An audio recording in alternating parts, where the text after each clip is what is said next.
Today I'm talking about how to reduce your marketing expenses without killing your business. All right, let's dive in.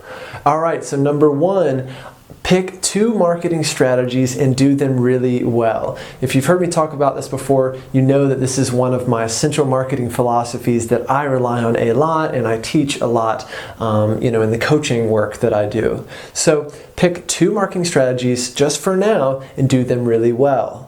I think a lot of therapists get caught up because they're trying to do 10 strategies at once. They're trying to get more likes on their Facebook. They're trying to do some Instagram.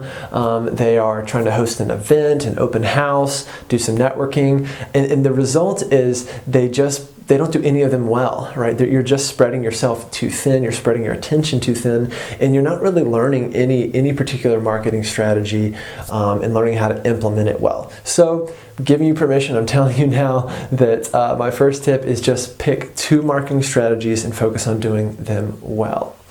Number 2, separate out the free and the paid strategies, right? So obviously one way to cut back on marketing expenses is just to reduce your budget or maybe reduce the spend that you have on your ads or on printed materials. I think we waste a lot of money on printed materials in private practice and people just throw them away unless it really adds value to their lives, like even like a chapstick or a USB drive or something like that they actually could use for something. So you might just cut back on expenses for things that maybe don't have a strong ROI. And for now, you might focus on just doing more of the free stuff. Right? So maybe it's hosting an event. Maybe it's doing a bit more networking and making sure you're networking with the right people or networking with referral sources and not just anyone.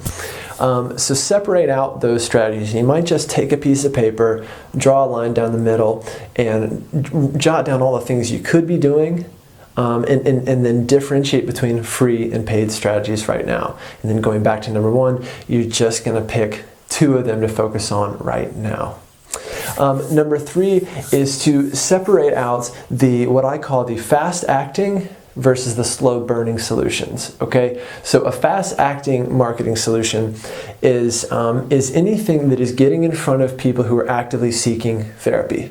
So Google AdWords is a perfect example of this. Or maybe you're working on your SEO to get in front of more people naturally on Google who are actively seeking therapy.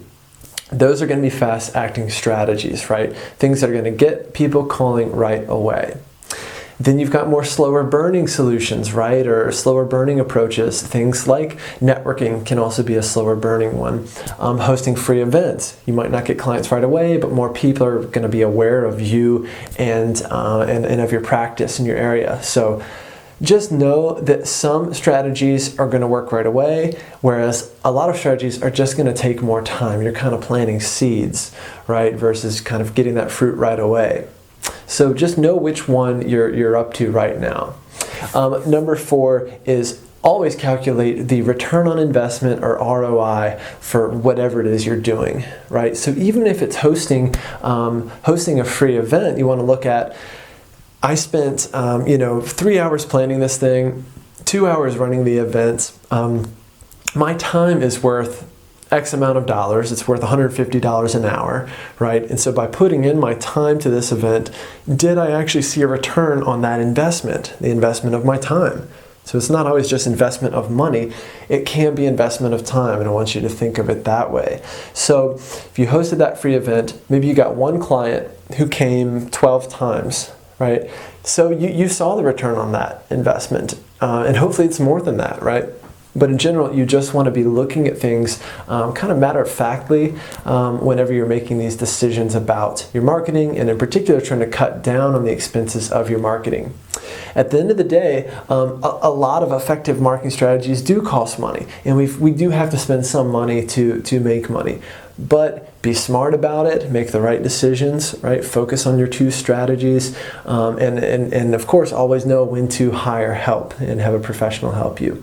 So be steadfast in your business. I think the name of the game in private practice is patience and perseverance. Right? I think if you can really persevere the lows, you're going to make it in this business, and you're going to see that those highs and lows are just a part of the business, just like they're part of life. I hope you enjoyed this video. Please subscribe to our channel, leave me your comments below, and I'll see you next time.